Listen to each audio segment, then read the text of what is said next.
There you guys go, sorry. It's a lot I'm trying to get done here all at once. Okay, let's see if this fixes it. Yay, I'm not being auto-deafened all the time. Yay. Minor glitches, there we go. But, okay. So, as you can see, most of the, they're all, I think I missed most of them, but they're all, what they're all trying to do is they're trying to make Vix and Wedge run away from all the battles, so, because they're all experience hogs, and since, well, they're going to be, you know, not with us for very much longer, oh darn, so that question mark can absorb all of that wonderful experience and hit level 6 by the time we get to the next phase here.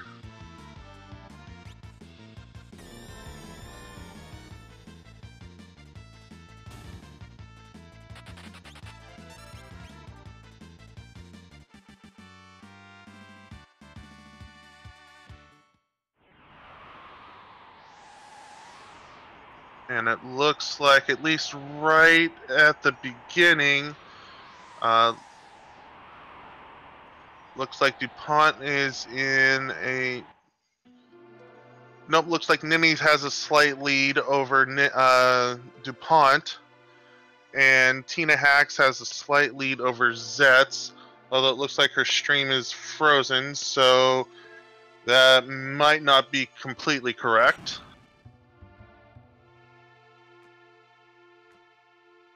Yeah, guys, I'm working on the tech support in the background here, so I'm trying to figure out if I can get that one stream to stay up here and actually be good for us, so...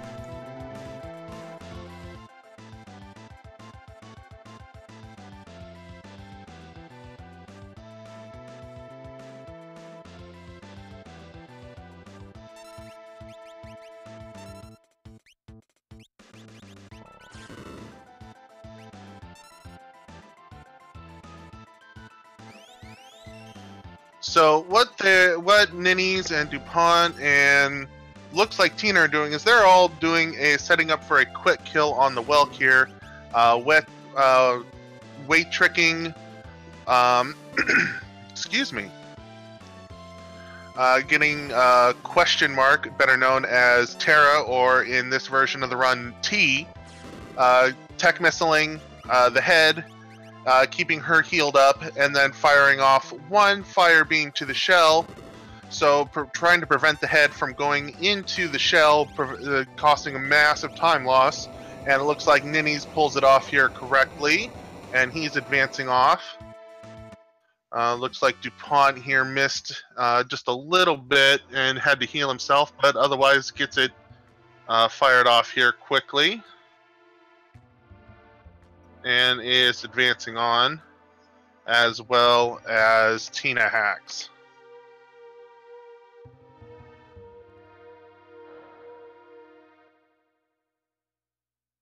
And I lost the stream here. Give me a second.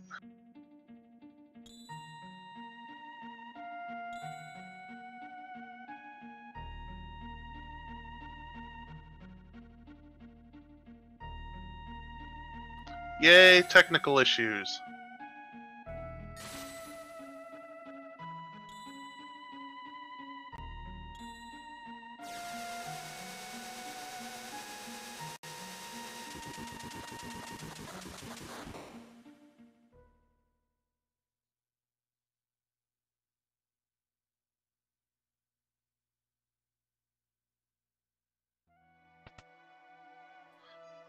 And now, for everybody, it looks like we're into Hotel de la Cutscene, where we rename Terra down to T, because for every letter in dialogue that they have, that the game has to write out, it costs something along the lines of 2 frames.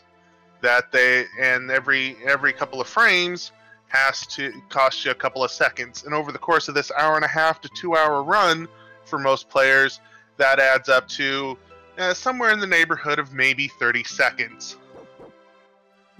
And that can cost you a race. I've seen just in the last week, I've seen races be decided by less than a minute. So that's something that you really want to keep an eye on if you're learning this race, like I am.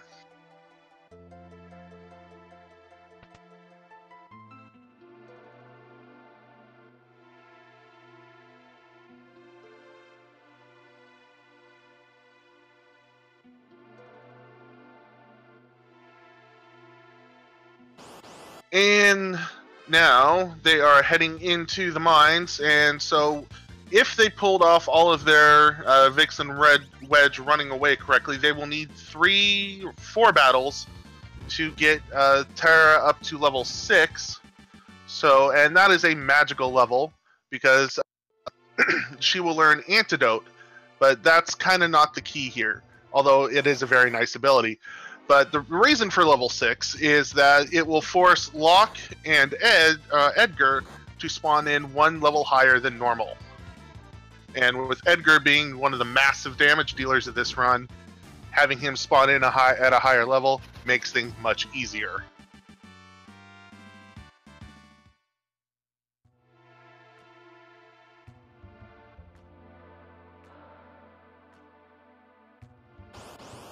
And then he gets that last battle. He should be spawning. He should be ding level 6 here pretty quick.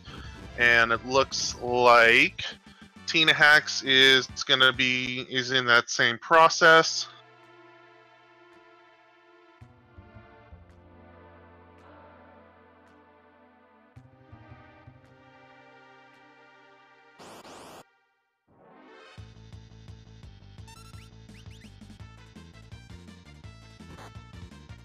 Ding, level 6.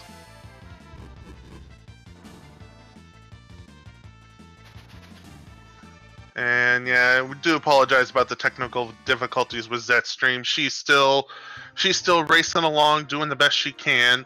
But it does look like dup0nte here is having some difficulties hitting level 6.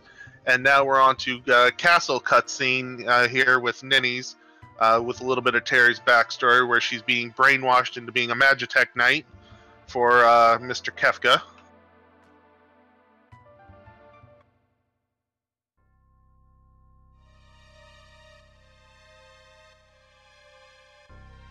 And from the little bits I've caught, Zets is there as well, so is tinahacks.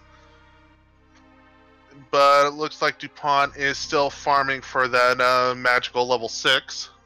Not sure what happened. He might not either be on the step route, or he missed some of the runaways. But he finally dinged level 6, and he's into the cutscenes.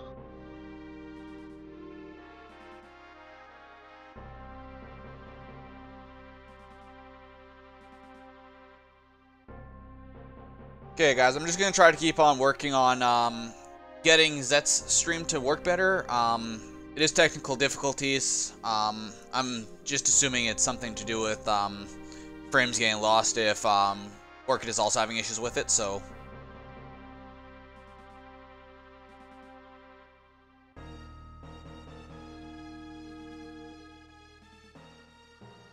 Yeah, but on Ninny's stream here, it looks like the treasure hunter thief Locke here has shown up, and he's being recruited to go save Terra from the not the Mughals.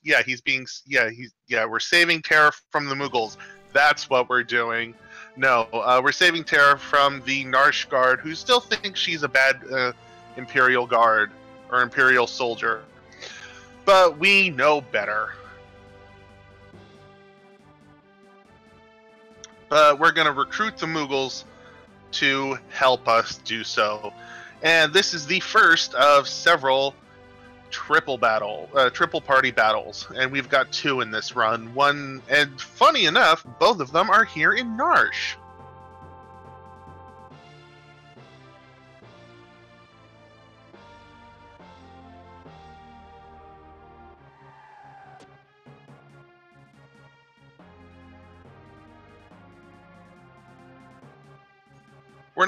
We're not saving her from General Kutan. We're getting help from General Kutan.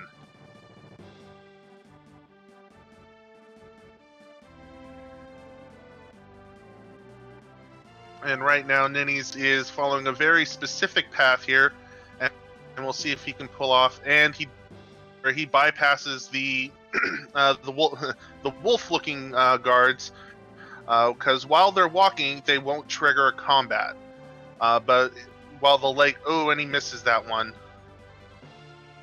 But can't run away. Got to kill him, because both the Vomamoth and the Lobo have the can't run away trigger.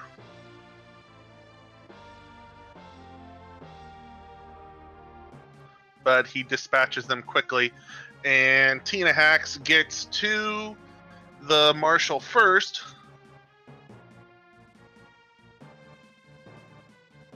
But Cuckoo gets stopped. So that will slow her down significantly. So what you'll see is both Ninnyz and Tinahacks will de-equip Mog. I like to call it robbing the Moogle. And just more specifically the pike, but if you can grab the shield, that's a bonus. Because Edgar, once we get him, can also equip pikes, and that attack power really helps out his auto crossbow attack damage. And since we use that auto crossbow for quite a long period of time, and then eventually in the Ultros battle and many of the other battles coming later on, especially once we get the Genji glove,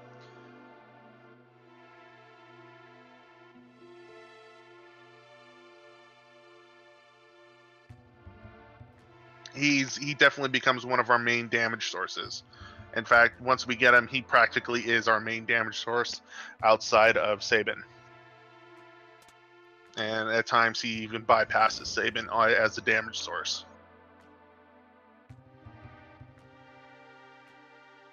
But with the Marshal dead, they are now going to make their final, one of their final escapes from Narshe. They'll be back.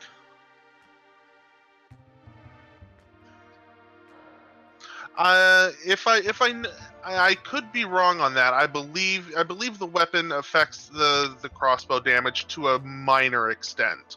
It's not very significant. I could be wrong on that. What? The weapon, Edgar's weapon, does it affect his tools damage? No, it does not. I believe.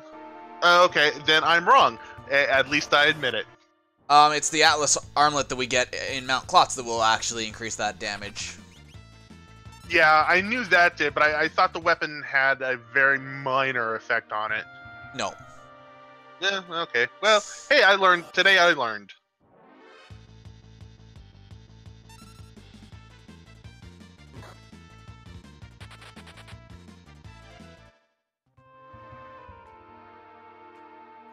And now we enter Figaro.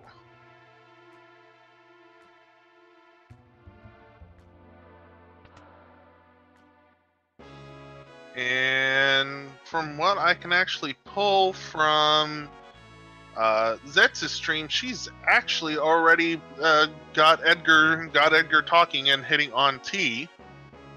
So it actually looks like it's a little choppy, but it looks like she's back up.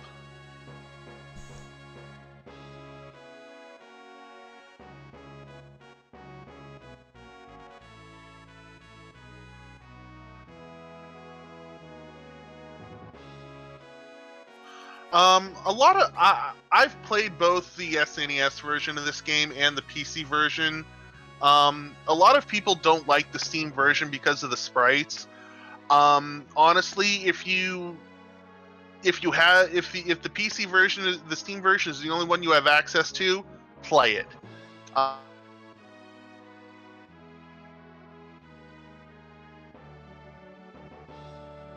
think it's one of the best games ever made. But that's my personal opinion. Most people's problem with it is the sprites. But the mechanics are still there. So now we go and, after we've talked to Edgar, we go and talk with this one lady that's over in the Western Tower, and we learn about Edgar's twin brother, Sabin, and we learn just a little bit about him being like the brawn and Edgar being the brain of the family.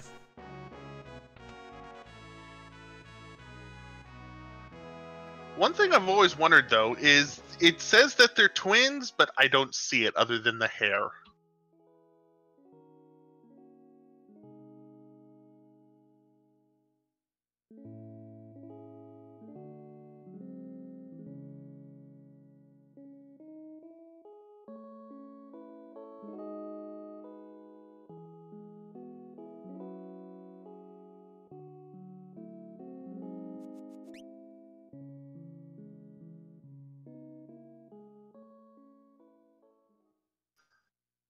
Once we go and learn about Sabin, we head back and talk to Edgar, and we find that Kefka is going to be heading up here, and I'm getting a little bit ahead, but that's just me knowing the game really too well.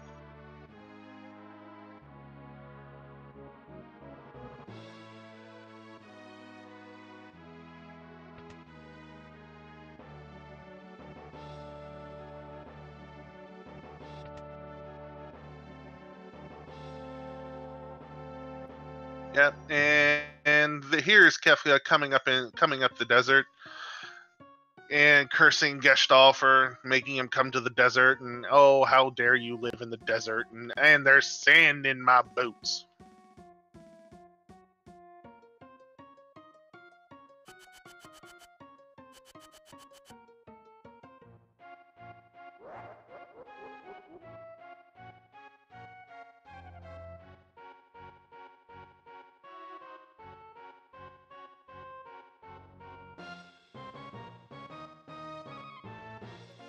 And here we want to talk to the two troopers and Kefka as quickly as possible. Just mashing A just to get through the dialogue just as quick as possible. Kefka lying through his teeth about who Terra is and why she's so important, why he's there looking for her. Just Kefka being Kefka.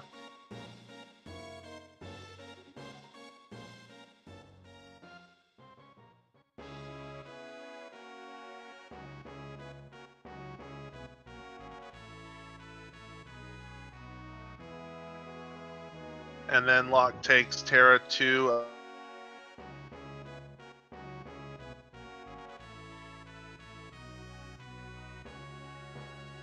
plot his dirty schemes.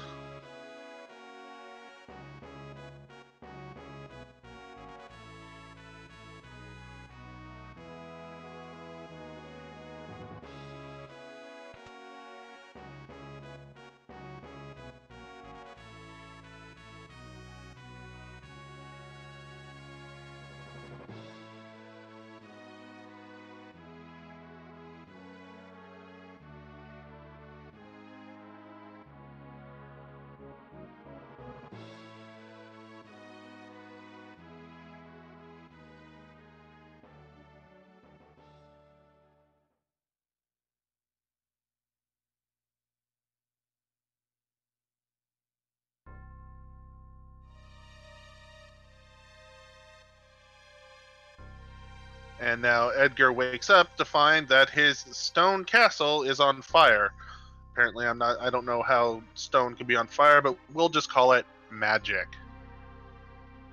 So one thing I find really cool is that there's actually only certain things you have to do to advance the plot. Like during this scene here on tinahacks' side, you don't even have to talk to Kefka. You just go up and talk to this one guard here, and that's what progresses it. Yeah, I've been mostly paying attention to Ninnyz because that's just the way my screen is set up. But yeah, you don't actually have to talk to Kefka or his two guards to find out why. You just have to run, talk to the guard, and go, well, it's time to GTFO.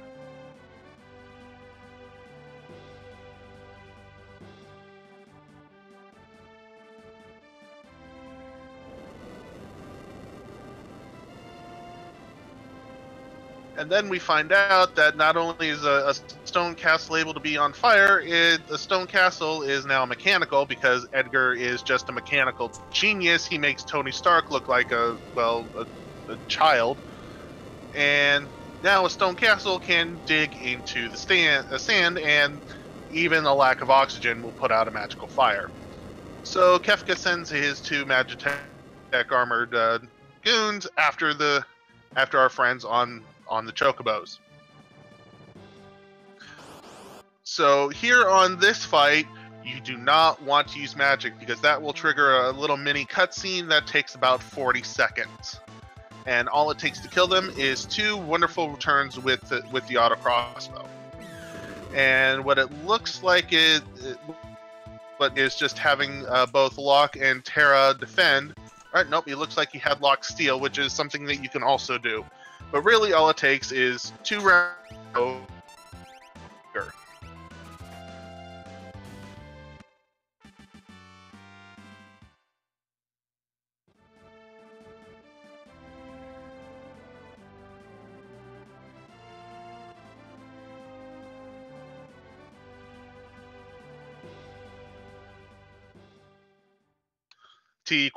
Terror questions: is Kefka a bad person?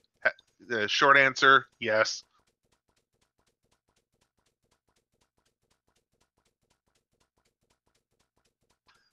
And then they imply Terra isn't human because she can use magic.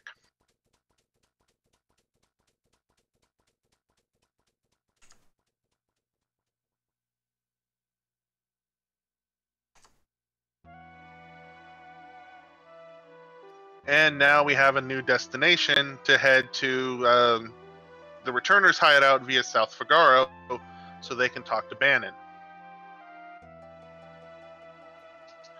And if you look on Zed's stream, she's already heading into the cave to South Figaro, so it looks like she's got a pretty decent lead of maybe 10-15 seconds, grabbing the free heal from the recovery spring.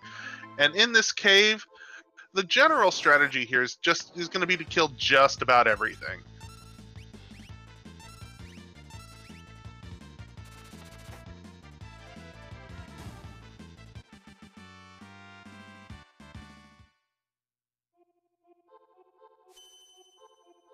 So we're going to want to kill most things on the way because of the fact that we need to have Edgar at 10, Locke at 9, and Terra at 8 for the Ultros fight. Or before Vargas, actually. Even. So, we're going to do a little bit of grinding in the cave, and we're also going to do some grinding on the way up the mountain. Yeah, we won't at those levels before fighting Vargas.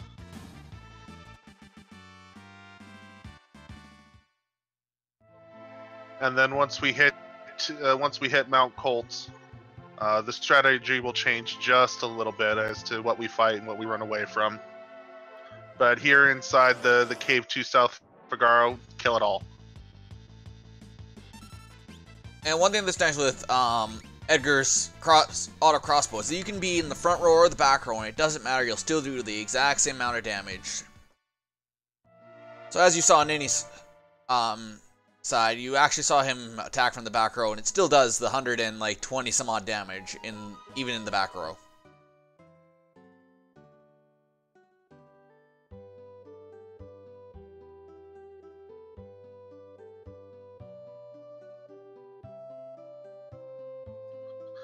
And here, as you see on Tina's stream, she was able to bypass that little mini cutscene explaining what relics do by, as soon as she walked in, she held A and walked around and go. And so by doing that, if you're holding A,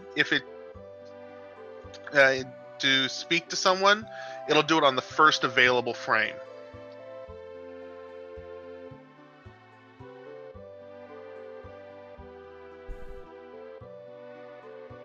So you can save yourself a couple of there over the course of a long race.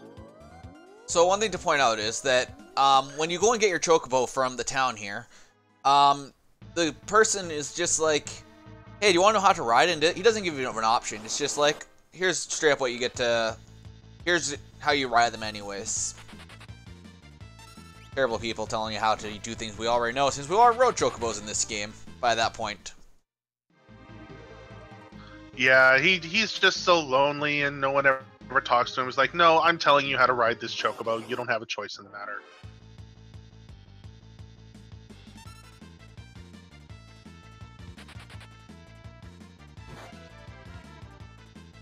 Inside Mount Colts, and Tina has picked up her Atlas armlet. Like I said before, the general strategy of what we're fighting and what we're not has changed just a little bit. The long and the short of it is, if we're fight it, if we're outside, fight it. And both of them have picked up their Atlas armlet and equipped Edgar with it, and that will and because I was wrong before, go me. We have verified that this time that the Atlas armlet will increase the damage of the auto crossbow. Yeah, it increases all of the damage done by a physical-based attack by 25%. So, because this game is only split up into two different types of damage, there's physical damage and magical damage. So, even like a ranged bow, I'm not sure there's actual bows in this game. I've never actually played through the game completely, but because of the auto crossbow, it's physical damage. Yeah, the auto crossbow is the closest thing that actually comes to a bow in this particular game. Yeah, that's the closest thing that comes to a bow. But yeah, so it basically it boils down to physical and magical damage, and you'd be surprised at some of the things that are classified as magical and physical damage. Like Sabin's R-Bolt is actually magical damage.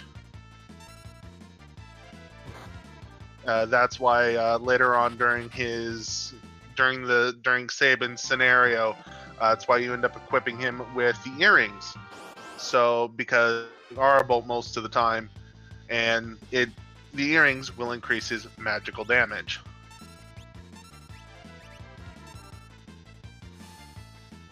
See, the Zets and Tina match, it's really close to who's in the lead right now. Like, they're both pretty much neck and neck right now.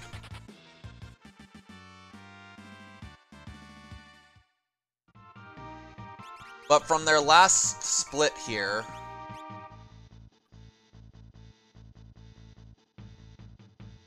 I guess one of them doesn't split. So I'll tell you after the Vargas split exactly how far apart these two runners are. Yeah, it looks like Tina skipped the safety save, whereas Zets didn't. She took the safety save. So hopefully nothing bad happens to Tina. No commentator curse.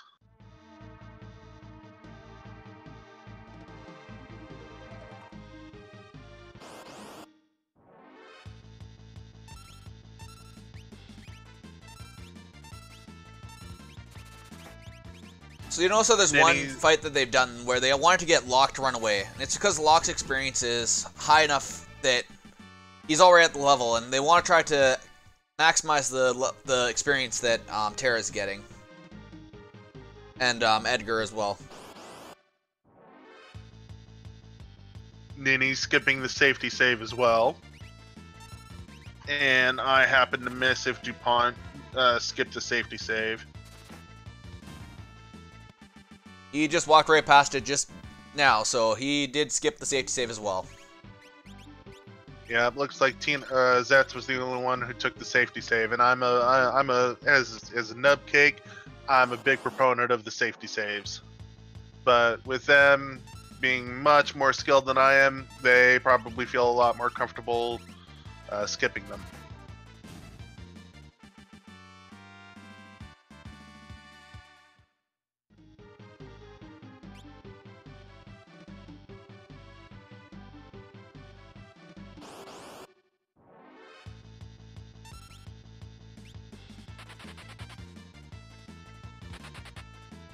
Oh, and then he's getting a back attack and the Bane touch, so that's not good. He's gonna have to spend some of Tara's MP getting with the antidote, getting that taken off, and he's gonna cure up as well. And the goal here is to go into the fight with at least 20 magic points on Tara, so he can fire away on them quite literally, on the bears and on Vargas. So it looked like Zets is just a little bit behind on experience here. Had to grind for one extra encounter here and get locked runaway, so Terra can get most of the experience if possible. Yeah, and Tina Vargas fight. She's already got one of the Ipus down.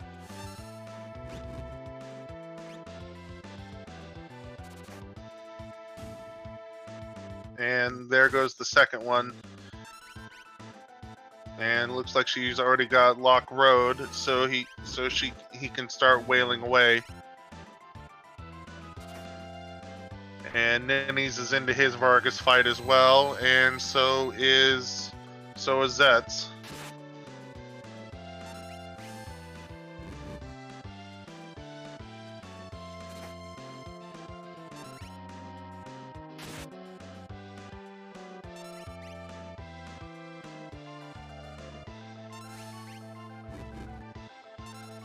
And now the infamous Sabin has appeared. And once you reach this point of the fight, it's basically over. Because once he appears, Mortal Attack, Blizzard Fist, everyone gets blown away, literally, except for Sabin. And all you've got to do is, once Sabin gets his turn, all you got to do is pummel him, literally, with the Blitz pummel, and fight over.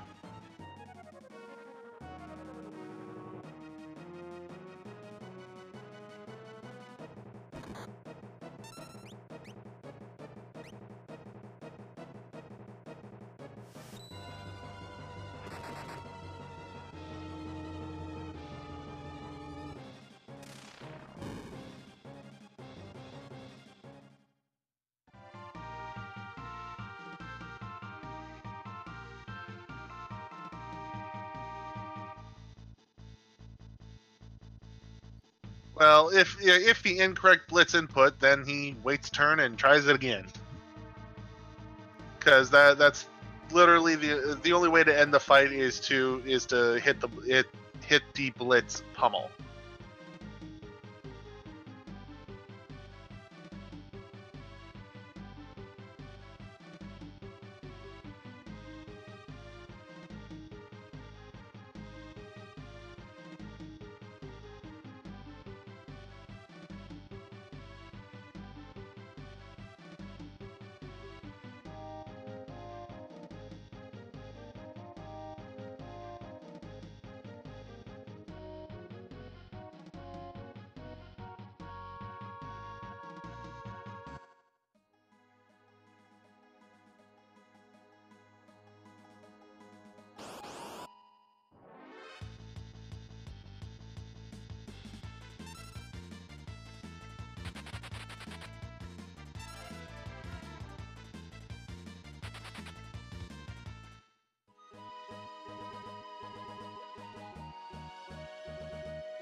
So Tina did a safety save there because there is actually a chance for a soft block before the return in the returner's hideout. So she safety saved before she went in because of the fact that depending on the NPC movement, you can actually get blocked and have to reset your game anyways. We get to meet Bannon here, and we learned that we are the last hope, and we do get the Genji glove by saying no to Bannon 3 times in this run. Because the Genji glove is way better for later points in the run, and also you have a shorter cutscene by getting the Genji glove also. Yeah, I was going to mention that it ends up being a time save because if you say yes, they end up going into a strategy meeting that ends up taking a lot longer, and you end up getting the same cutscene where the soldier comes in injured and letting them know that the Empire is right on their tails and they'll be there forcing the next path. So while we're in the Returns hideout, we're also going to pick up a few items that are essential for later on in the run, which is 2 Phoenix Downs, the Air Lancet, and the True Knight and an Antidote. The Antidote isn't really... it's more of a safety thing to pick up the Antidote. But everything else in there is basically required.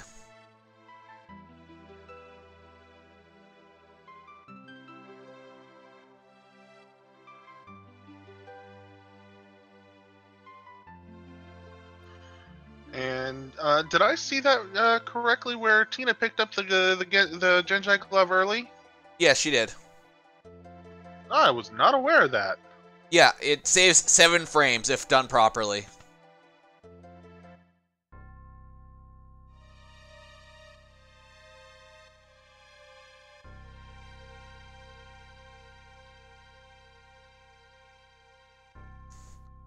I'm pretty sure since it looks like all these runners were on the sea, they're all going to be resetting for the river manip.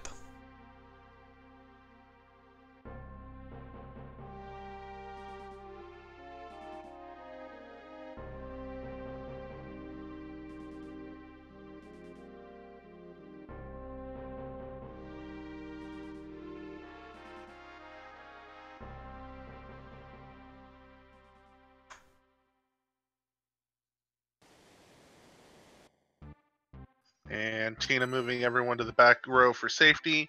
And she looks like she spring shoed Sabin there.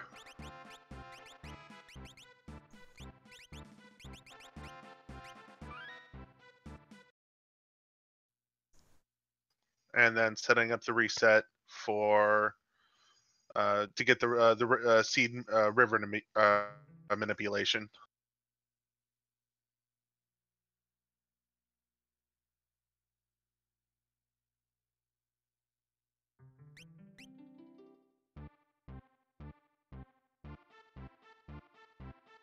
And onto the river she goes. And here's the bad part about banning it.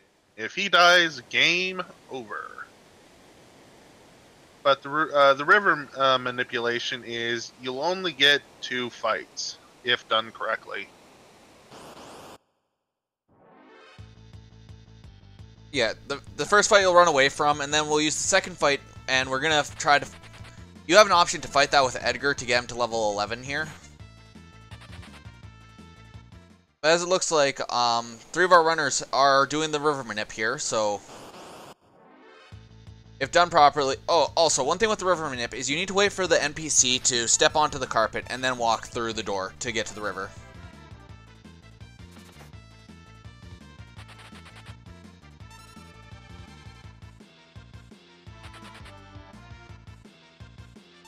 And Tina gets it. So Edgar is now level 11, which will again make him more powerful, make him do more damage. So to get through the Ultras fight much faster.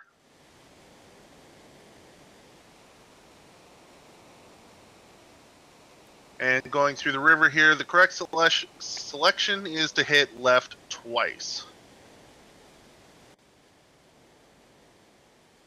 That is the shortest path through the river.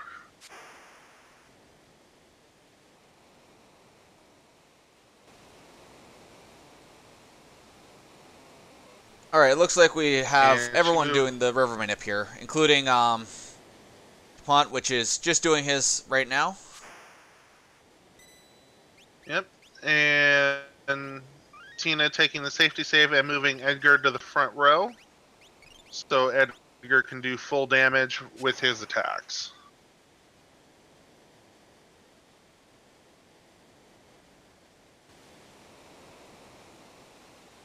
So as you can see from watching these people float down the river here, the river manip is really amazing because without it, you can get somewhere between like 5 and I think even up to 9 encounters down the river. And it is just terrible.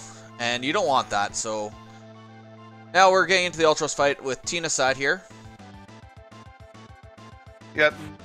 Ninnyz pulling into the second river cave, getting healing up. and moving Edgar into the front row, but the safety save.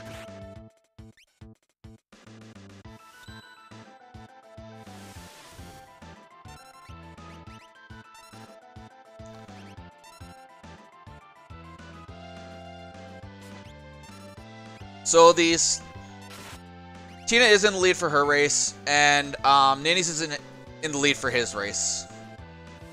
So, the Ultros fight, what we're going to want to try to do is we're going to try to manipulate the script a little bit, because it's a heavily scripted fight, and you're going to try to get a magic off, and before Ultros says delicious morsels and attacks, it will actually reset Ultros' ATB if done properly,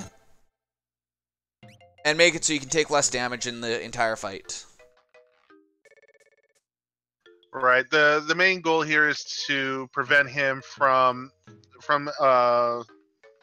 hitting the tentacle attack on everybody, because with Bannon in the front row, he won't survive that, and if that happens, it's a game over.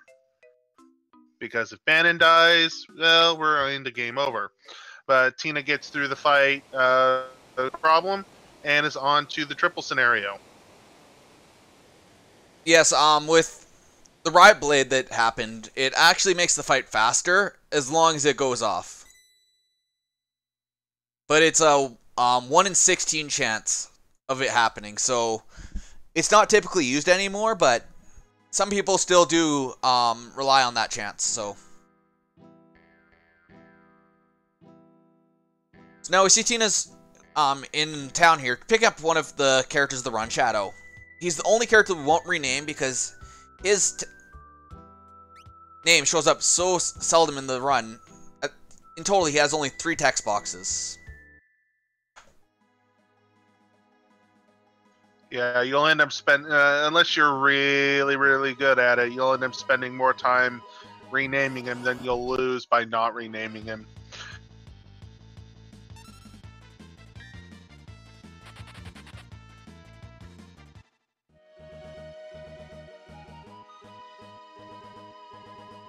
In Ikea, we can pick up smoke bombs, and that just lets you run away from any fight without question. Back attack, pincer attack, otherwise unrunnable attacks instantaneously, and that lets you get away from everything else in the other 2 scenarios much, much quicker.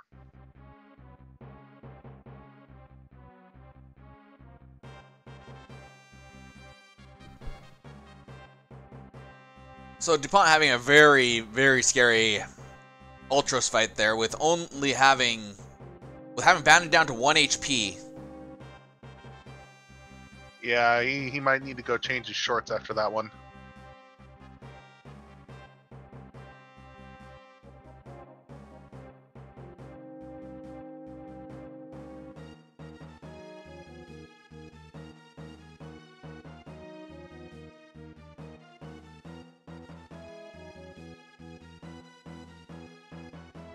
For this run, we've already done all of our experience routing before we even hit Savin's scenario. So we don't have to do any more grinding once we start on the scenario section here. Basically just do the required fights and go all the way to Kefka at Narshe in this run. I'm not sure if in the longer runs they actually do any more extra grinding or anything, but I know for this run for sure, we're done grinding at this point. We're just running away from now on. Except for, of course, except for, of course, on the Velt. Yep, and that's just the namesake of this round of the tournament. Wherefore art thou, gal?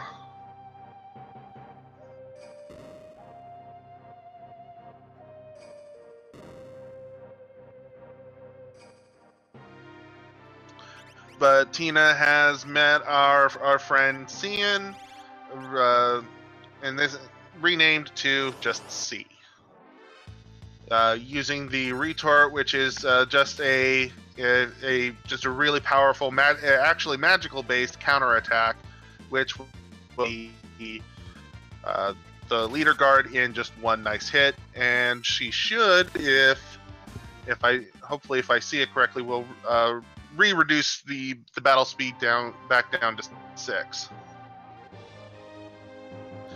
But now everyone is firmly in camp cutscene with with everyone's favorite camp counselor, Kefka.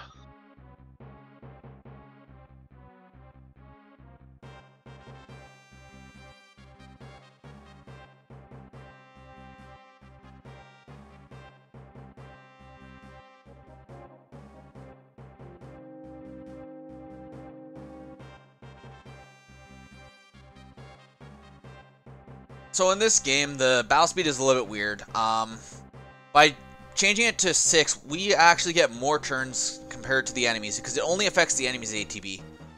So for Cyan, because we want the enemy to attack as quickly as possible, that's why we changed the battle speed.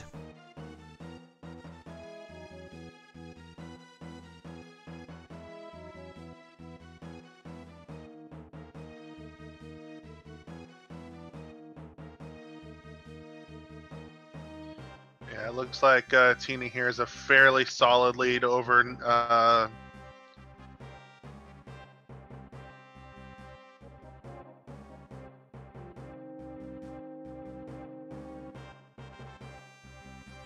dup0nte here.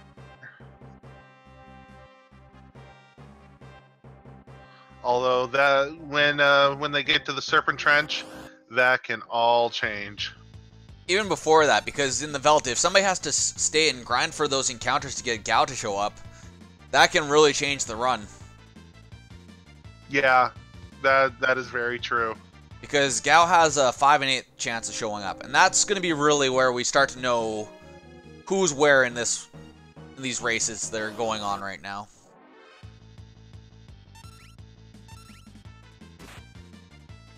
Because he can't show up on back attacks, pincer attacks, and there are even, and if anybody's dead, he can't show up, and there are even certain enemies that if you fight them, he can't show up. So it's 5 and 8 on eligible encounters.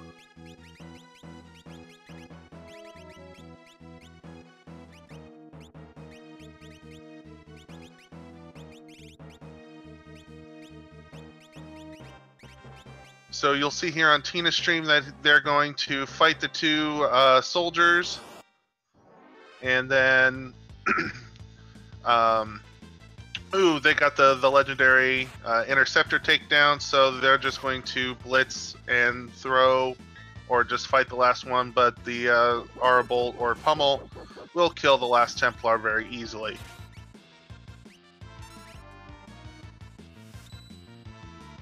And then Camp Counselor Kefka is going to make his special Kool-Aid that is just to die for.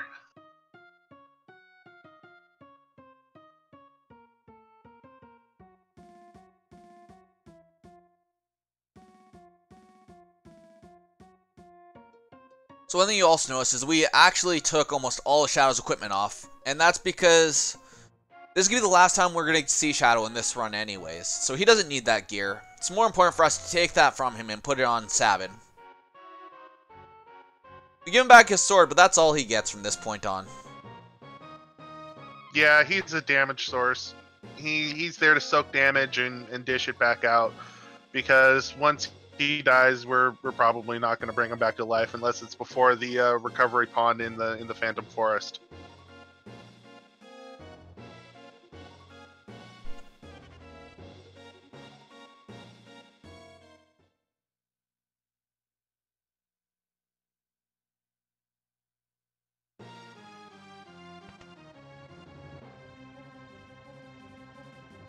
People have drank the Kool-Aid, and they've all passed except for Cian and one guard, and now they've run to check on the king, and the king is decided, you know what, that was so good, I'll never taste anything better on this planet again. I'm out. Go check on your family.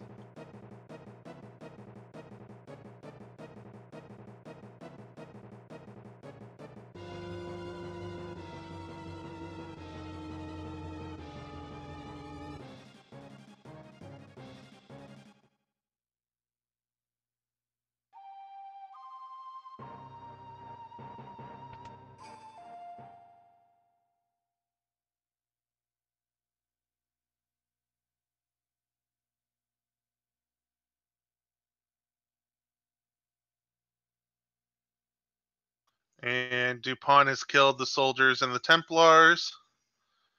And Kefka is making his Kool-Aid over for dup0nte.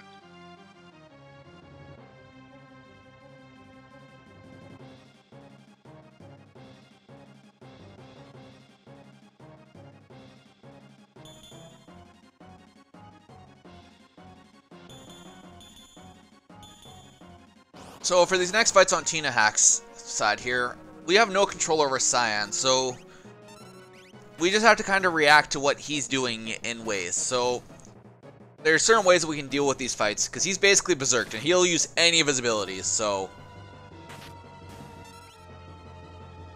Yeah, the goal is just to kill the things on the screen as fast as possible, so we can kind of get him to realize, hey, we're the good guys. You want to come with us?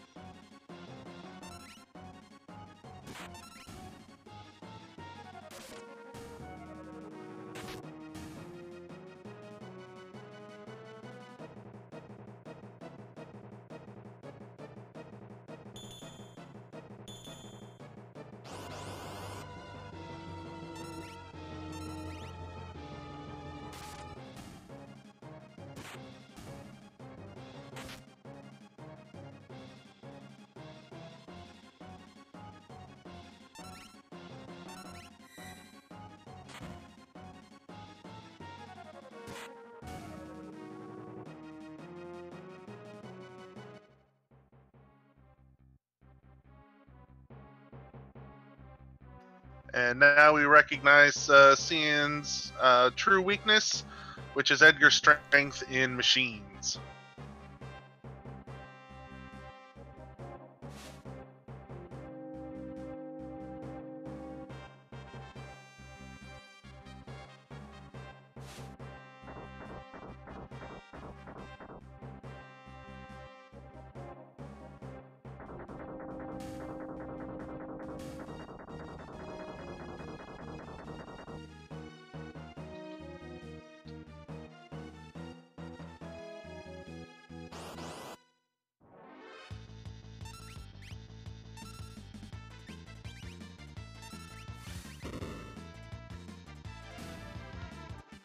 So, for these parts that, for these Magitech fights, you can actually get a good chance to do some inventory management on the first and last fight of this.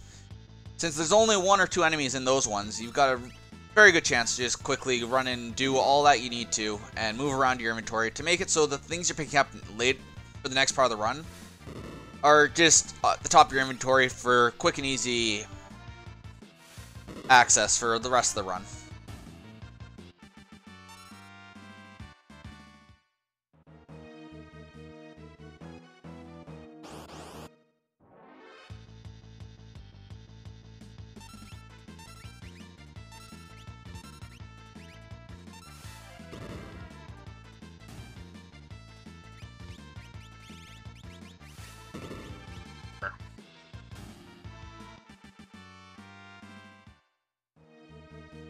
As well as the Imperial camp, and heads for the Phantom Forest.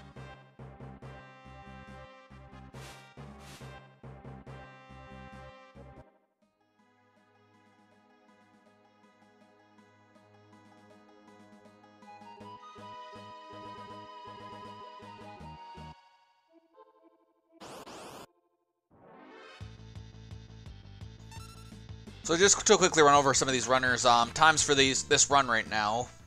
For their personal bests, we have Zets, who has a PB of 133.29, and the person they're going up against, tinahacks, has a PB of 129.03. And for the other race that's going on, Ninnyz has a PB of 131.49, with dup0nte having a PB of 132.17. So both these races have a very close personal best for between these two runners. Yeah, and it looks like Tina's PB is a 129.03, whereas Zets is a 133.29. So both of those are still within a couple of minutes of each other. So both of them are still both relatively close.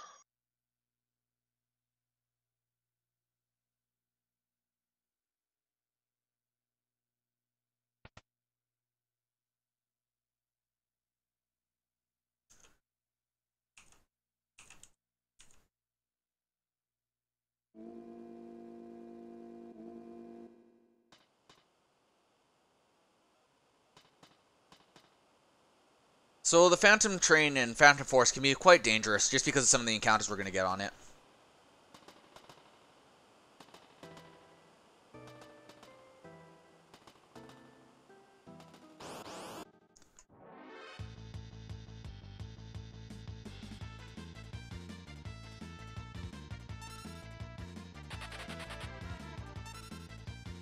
Yeah, and the one rough part with Cian is his run bar is the longest in the game, with Locks being the shortest.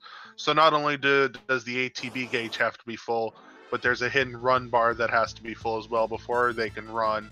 And with Cian's being the longest, it can sometimes take a while for him to run away. And with these guys at the point where they want to run away from every battle they don't absolutely have to fight, that can sometimes make it a pain.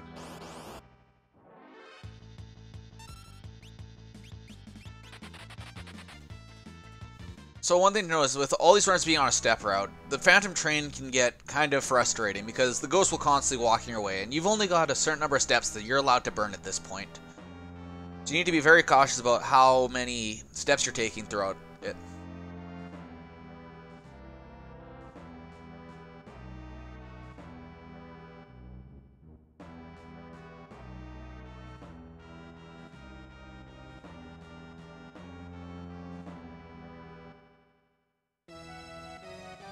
And Tina's doing just a little bit of train hopping here, trying to run away from the ghosts who say that there's no escape on the train to Suplex City.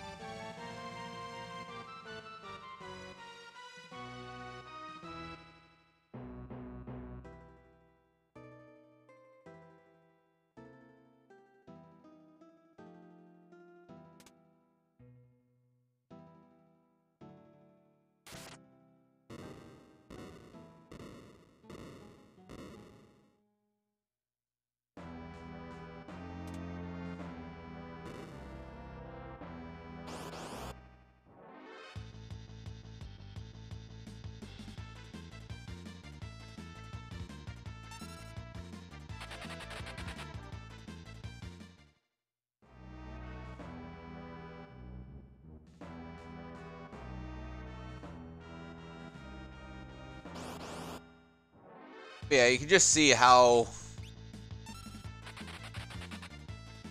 annoying the ghosts can be on this train, and that's why we tried to go around as many cars as we can, because lots of them have ghosts in them and all that, and we don't want to deal with any of that. Better to take the extra steps to avoid the ghosts altogether than to sit there and lose time waiting on them.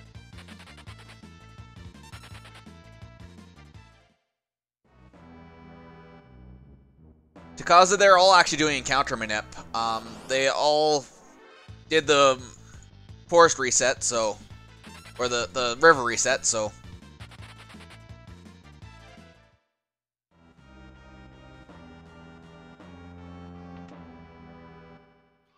Time to see if Tina validates a run and suplexes the train.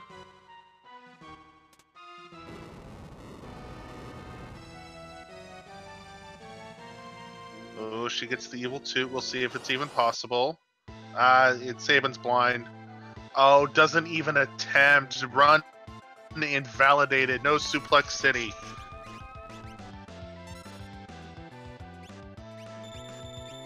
I think they didn't burn any steps to Kaze. That's what it looked like. It's kind of hard to tell with Zets' stream right now because of the fact that they're kind of like a slideshow presentation.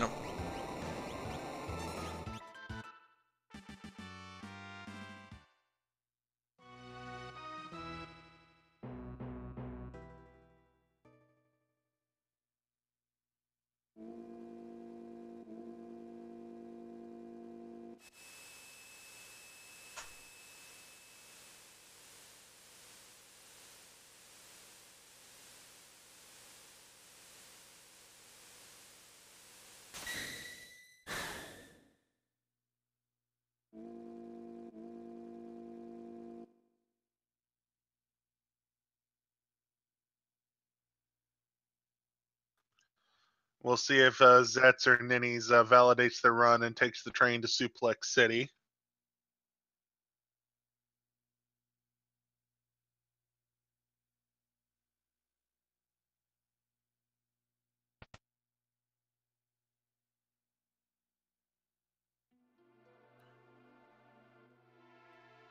Zets grabbing her earrings here.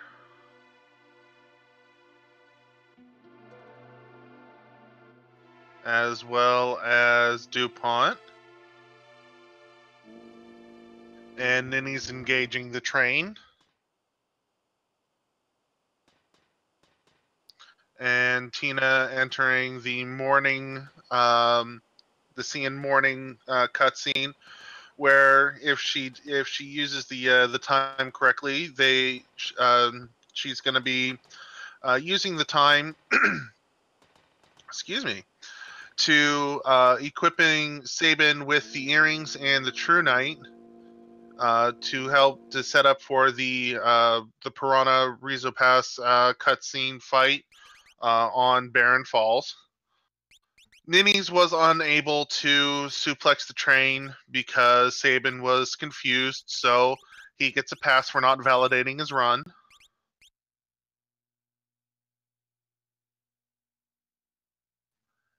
Zets does validate the run and suplexes the train.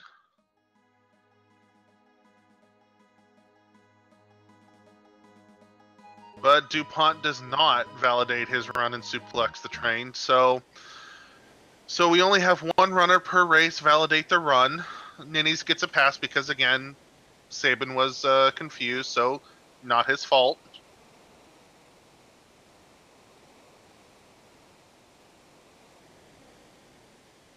It's a little joke that basically, if you want your run to be validated or be a right run, you have to suplex the train.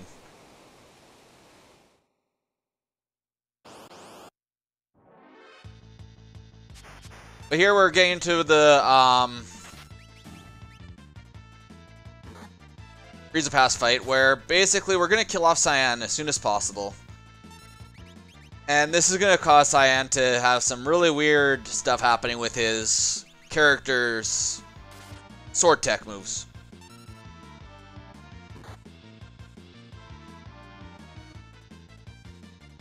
Right. What they're basically doing is they're killing off Cyan so that he's in a low state, so that basically when he gets back up and sets up his retort, it's basically going to glitch it out, for lack of better terminology, and when Sabin goes to suplex the last Piranha, it will auto-trigger the retort like you'll see here and just kill it off, but it won't trigger the next spawn of the Piranhas, ending the sequence, like you just saw on Tina's stream.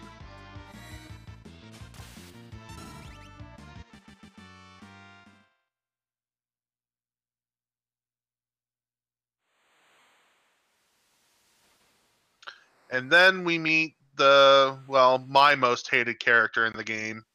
Everyone else seems to love him, but I personally despise him, Gao.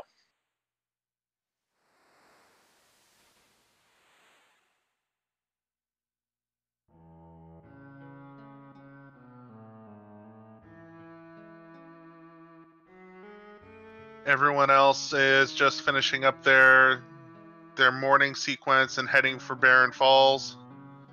And it looks like Ninnyz has someone poisoned that they're not bothering to heal, which is fine because right when you jump into Barren Falls, the devs decided, you know what, we'll be extra nice, and in case Shadow's the only one alive, because he leaves, if Sabin and Cyan are dead, that's going to cause a problem.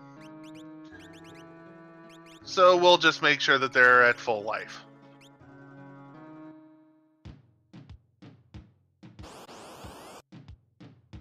I disagree. I like Umaro. So there's one really cool mechanic to the Velt here, and that's that you can only run into encounters that you've already had before. So with Tina being on step route, she's going to be getting the exact same encounters every time here.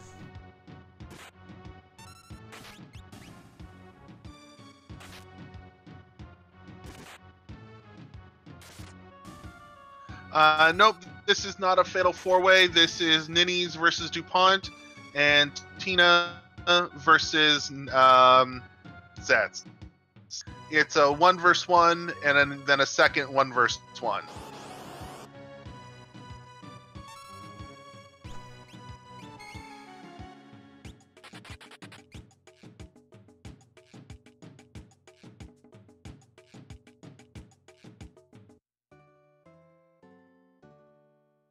Nothing like jumping off a cliff into a waterfall to get them juices.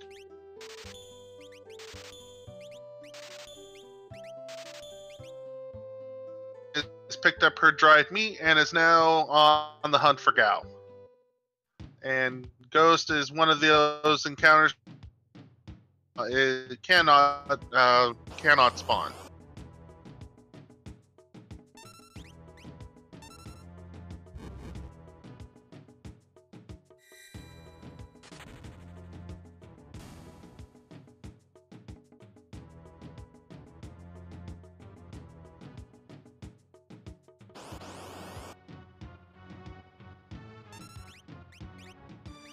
But she shows up. Gao shows up for Tina after fighting a bomb.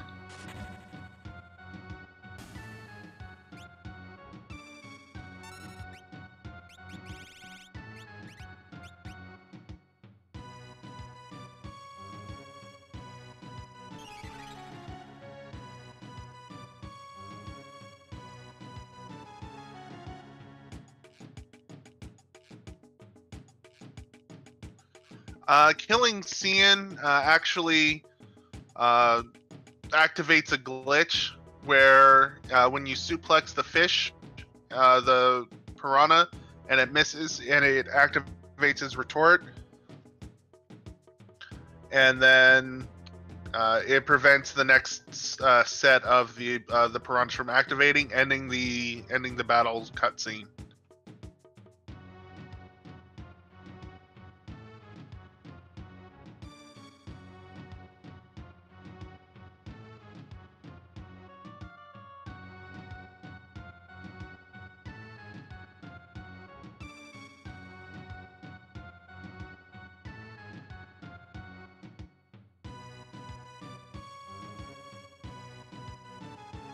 Looks like Zets here is stuck in a pincer attack, as well as dup0nte, so they won't be getting the Gao to spawn here.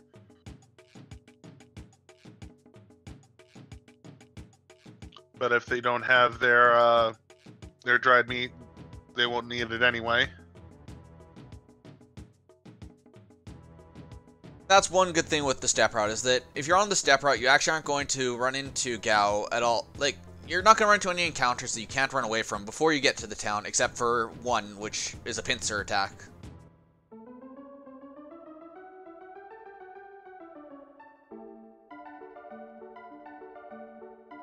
Ninnyz running into the ever-dangerous Grasshopper because of the Berserk ability, and if Gao shows up on that, and one of them is Berserked, and the character can inevitably smack Gao, making him run away. Yeah, so we need all the Kappas in the stream right now, with Kappa being in the game. I see a distinct lack of Kappas in the chat. I need more Kappas.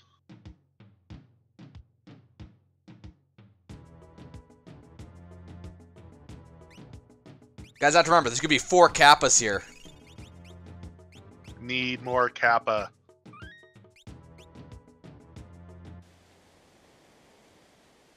There we go. There's the Kappas.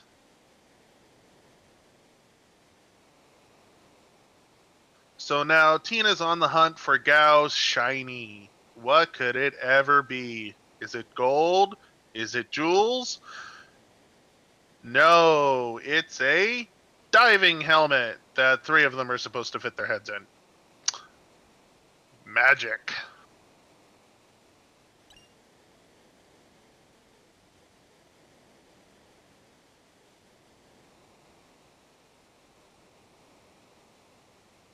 So Zets is getting very unlucky with finding Gao here. Having to take an extra encounter here.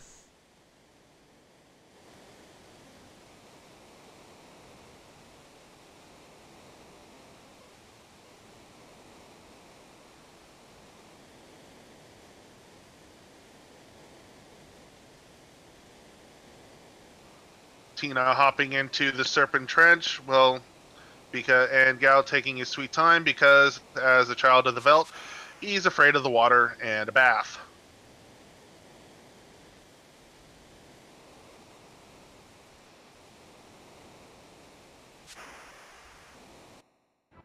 And everyone prepare your kappas ×2 because Ninnyz and dup0nte are about to have kappas appear.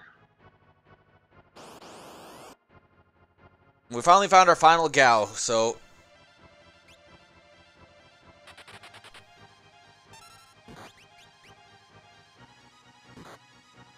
Yeah, Tina has a very solid lead right now over Zets. But Serpent Trench is a dangerous place here. This is where the run could go. This is the most likely place for the run to go south for her. And I did not happen to see if she took a safety save before she entered Crescent Mountain.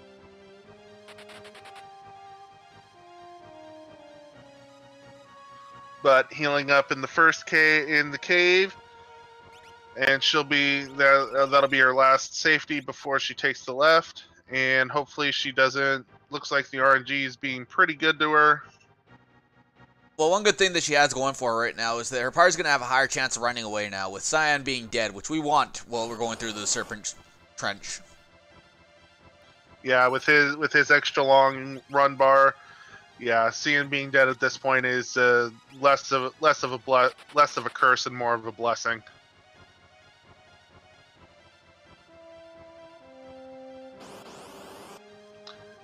Ninnyz finding his shiny diving helmet. And Zets finally finding a Gal for him. And no, never mind, the stream's frozen. It's been at that frame for a while.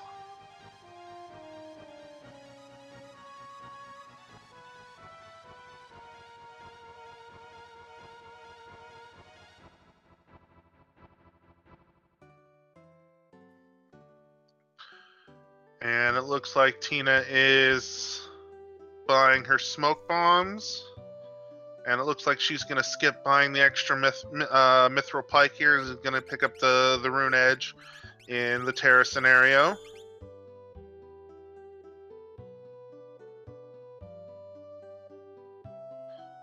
But that's one scenario down, 2 to go, and that's the longest of the 3. The other 2 are comparatively really short. Yeah, I don't think Tina would be doing that Mithril Pike strat anyways, because she does go into the longer categories of this game. So she doesn't want to start doing something that's going to be different from the other runs. Aha.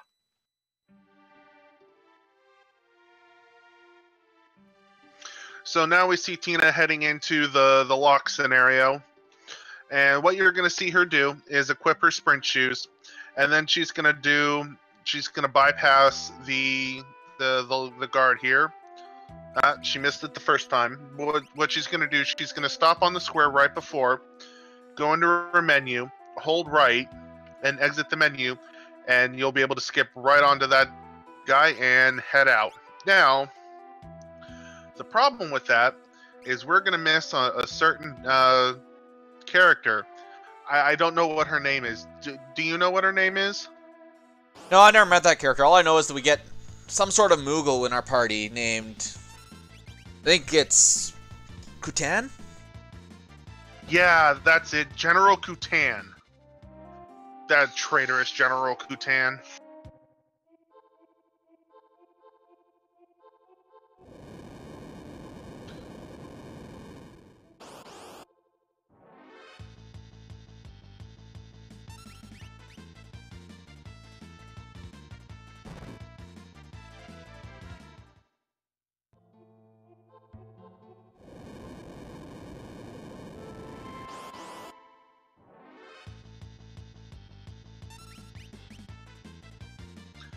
And here you see Tina picking up her Thunder Rod, which is we're going to put to great use here in just a couple of minutes.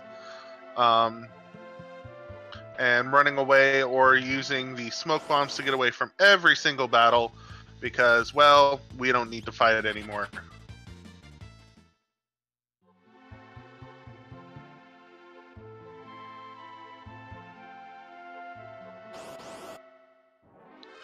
And it looks like dup0nte has taken a pretty good solid lead over Ninnyz here.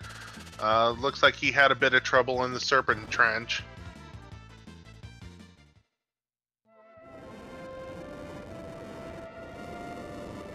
And he's having a bit of trouble in IKEA without the hyperactive little kid. Where are his parents?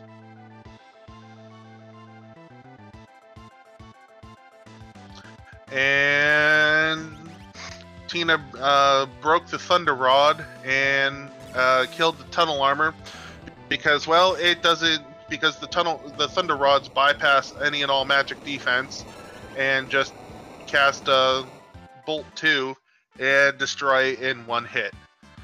So the ghost of somebody who mentioned something about a runic blade, I don't know, some weird ghost following Locke, talking out of somewhere, and we don't even care because it's dead.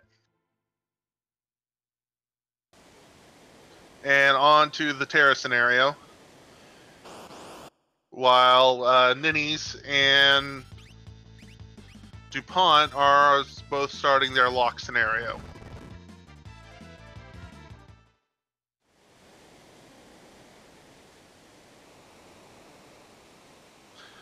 dup0nte already passed the guard and heading into the cave. And it looks like Ninnyz got past it on the first try as well, heading towards that cave. Whereas Zets is buying their smoke bombs in Nakia and shooting for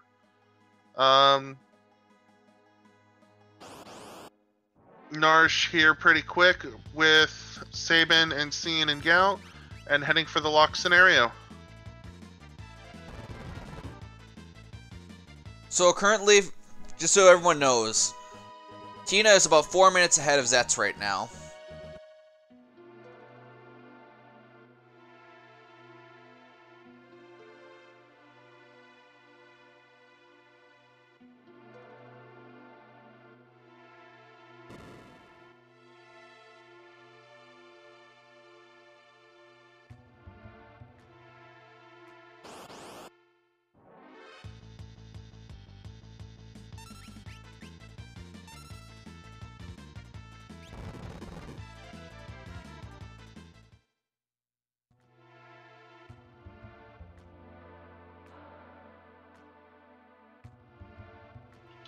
Okay, so we see Tina here at the security checkpoint.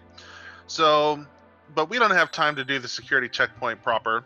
What we're going to do is we're just going to break it at the soonest when it's convenient for us. And the easiest way is if you just hold A when you go to do it, it breaks because we hit the right point at the right time. How convenient.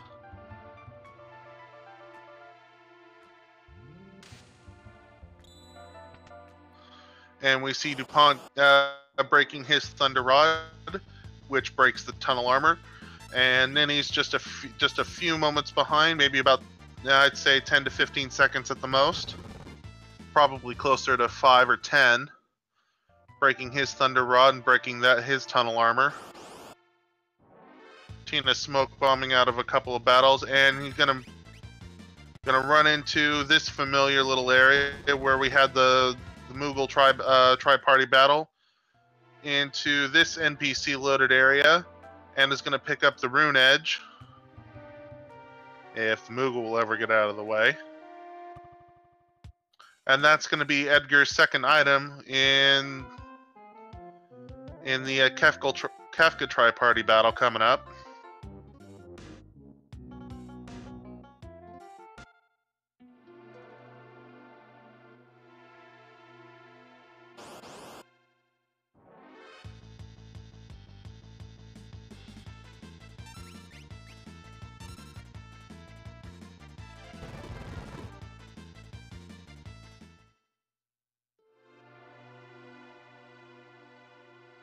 And Zet's finally getting to her tunnel armor fight, getting ready to break her rod.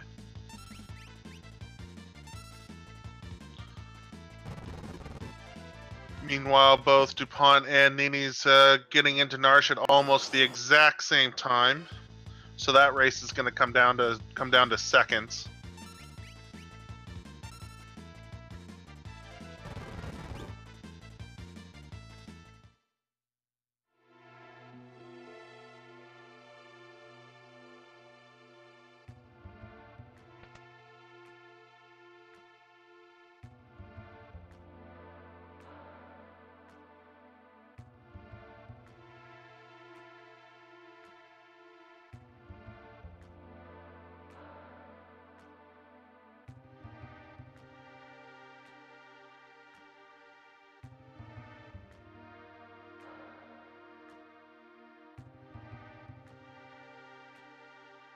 So Cheetah's in the final major cutscene of the run, and it's just basically us saying, oh, Narshe is in danger. We need to figure out how to deal with Kefka, who's coming here now.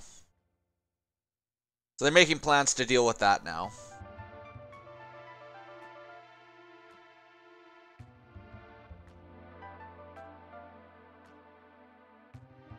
It's just a whole bunch of everyone meeting up. Hey, you know, I found these people. I found these people. You work.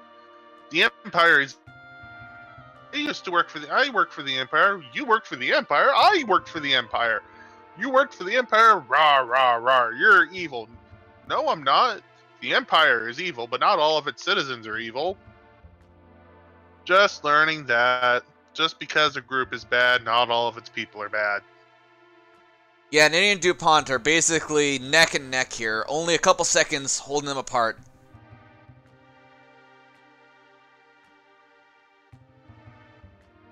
Whereas it would take something fairly catastrophic for Tina for Zets to be able to catch up at this point. Well, depending on how the Kefka fight goes, the Kefka fight can be quite dangerous. Yeah, as an ice round 3 ice 2 on everybody, that will qualify as catastrophic.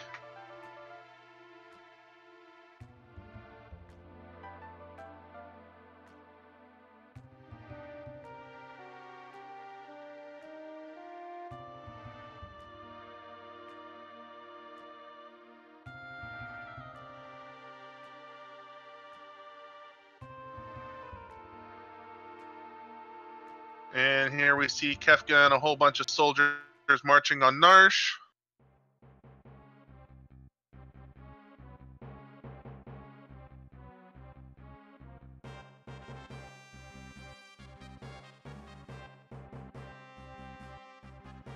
And it looks like dup0nte caught a couple of extra battles, giving Ninnyz a few second lead, maybe 5 or 10 seconds at the absolute most.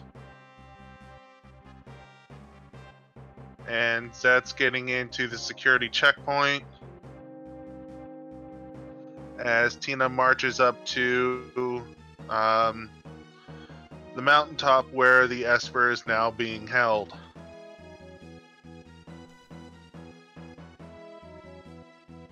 Where Cian declares his absolute mistrust of General Kutan, that dirty, untrustworthy Moogle.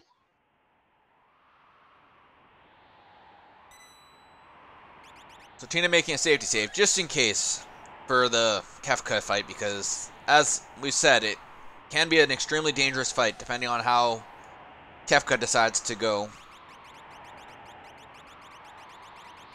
It's mostly safe, but there is always the chance that something could go completely wrong in that fight, like a missed blitz or something that could put you behind in damage and instantly kill you at the end. Yeah, a missed weight trick, low damage, bad input on a blitz, and that all leads to a turn 3 Kefka, and he decides to ice 2 everybody. You could end up losing it. Better off to safety save and take those couple of seconds to do it. And here we see her bypassing all of the fights and back rowing the important people so they can do their damage from the back row. And deciding to give Cian the Atlas armlet.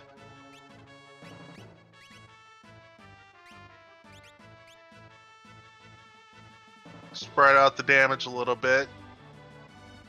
So Not putting all of her eggs in one basket. There's one really cool thing you can do with this end fight here, and that's before you hit the fight, you can actually do some stepping around the guards in the end with party switching and everything to actually avoid those 2 fights and actually save a couple seconds.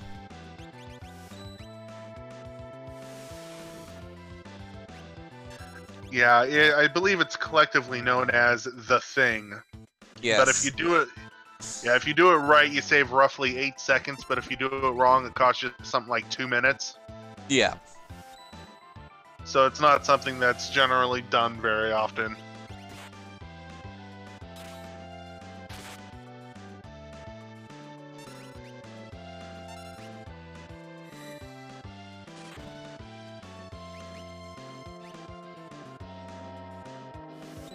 Oh, Sabin and Gao dead. This could be, oh, nope, never mind.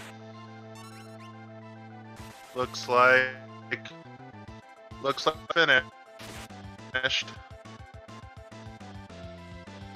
Yeah, we have Tina finishing with an official SRL time of 1:58 or 1:28:05, which looks like it's almost a minute PB for her on this run. So GG to her on the PB. Yeah, GG to Tina for on that personal best there. Now we've got some of the other runners coming up into the final sections of this.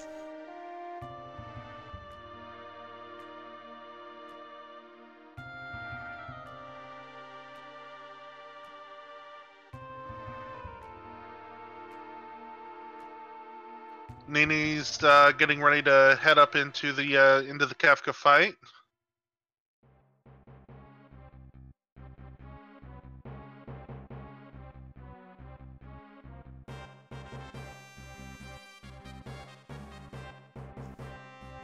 So I didn't catch it. Did either Ninnyz or dup0nte do a safety save? I missed it as well.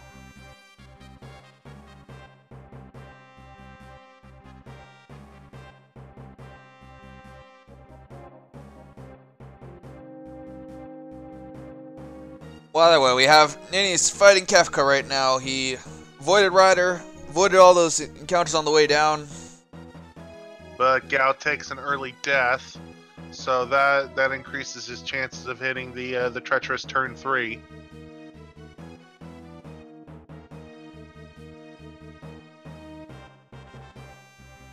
While as dup0nte bypasses all the battles, see if he can miss the Ryder. Nope, catches the Ryder.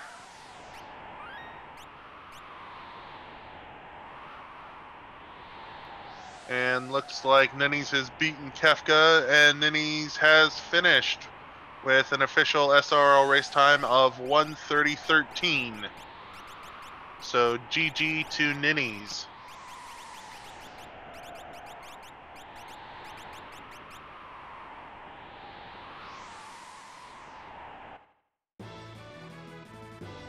So this is looking pretty bad for dup0nte here with having Sabin dead in the Ryder fight here.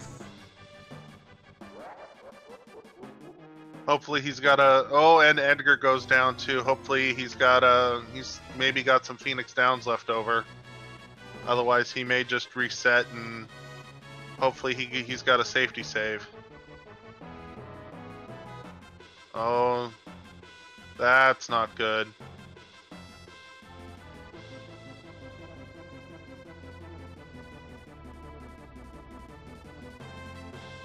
All right, so here we go. He's definitely going to be hitting. He's definitely going to be hitting turn 3.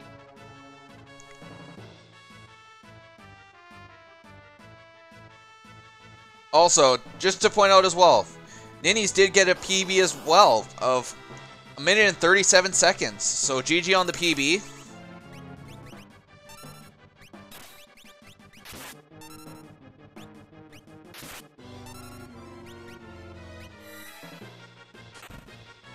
And it looks like Zets caught the rider as well, so hopefully she can get rid of that one very quickly with minimal losses.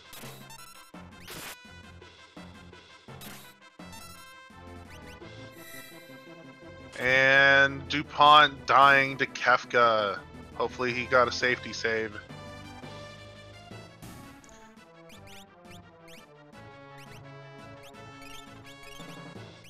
Look at what dup0nte has put into here. He has forfeited from the race due to the death at Kefka there. Still, GG. Thanks for sticking around for the whole run and everything. Like, definitely shows some good sportsmanship for them not to forfeit as soon as they saw the other player done, and they still went through even after losing 2 people to the rider. So, Yeah, still took a good crack at it. alright, we got the final runner in the Kefka fight.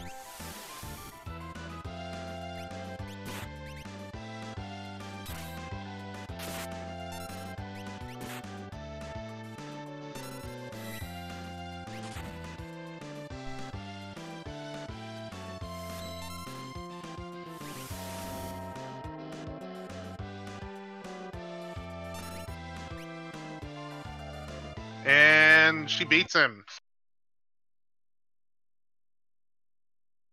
We have Zets finishing with an official SRL time of 1:33.11, which, by the looks of their splits here, it was a PB for them. So GG to all the runners.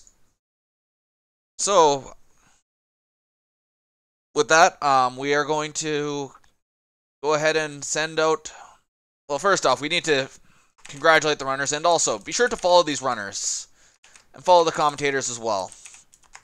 Yeah, please be sure to follow all of the runners. They put on a great show for you guys tonight. Ninnyz, dup0nte, tinahacks, and zets. They put on a great show for you guys tonight, and make sure to follow RPG Limit Break, our hosting channel tonight. All right. With that being said, it looks like we actually have some Kefka and Narshe